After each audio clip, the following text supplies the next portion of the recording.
I'm sure you see so many different marketplaces and speak with a lot of different founders. So are there any kind of misconceptions that you're seeing when it comes to maybe early stage marketplaces right now? Misconceptions in early stage marketplaces.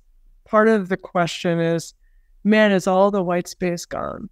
And the I see some people shaking their heads like, I don't think so, but it is going to take different tools. And, in consumer social, what tends to happen, or not just consumer social, consumer, there tends to be a technology catalyst that creates a new wave of companies.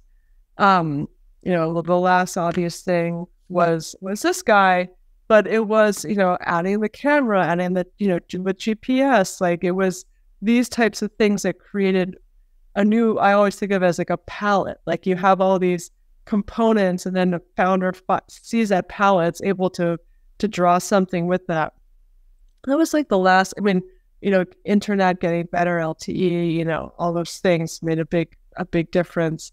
Now, then there was the crypto wave. And, honestly, I'm still freaking disappointed by that. Like, I still think NFTs are really freaking cool. Just the idea of like digital scarcity is so provocative to me. We have two investments in that space. I sold one of them to OpenAI. The other one, So Rare, is just an incredible team and product in kind of fantasy soccer.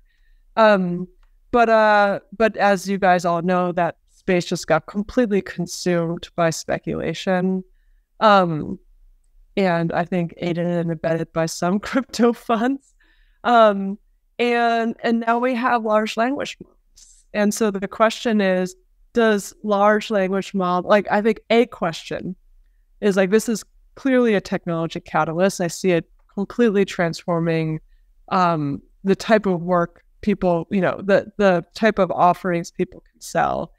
Does it make it possible for some types of marketplaces that previously were not touchable because they were, just for whatever reason, it was long tail, like you couldn't automate as much outreach as you needed, like there was, too much unstructured data, whatever it is. Is there something that changes fundamentally with large language models? Maybe. So anyway, the Airbnb wasn't a technology catalyst, it was a founder catalyst. And so it's not always the case that there is a technology catalyst, but this is certainly a rich time to be dreaming.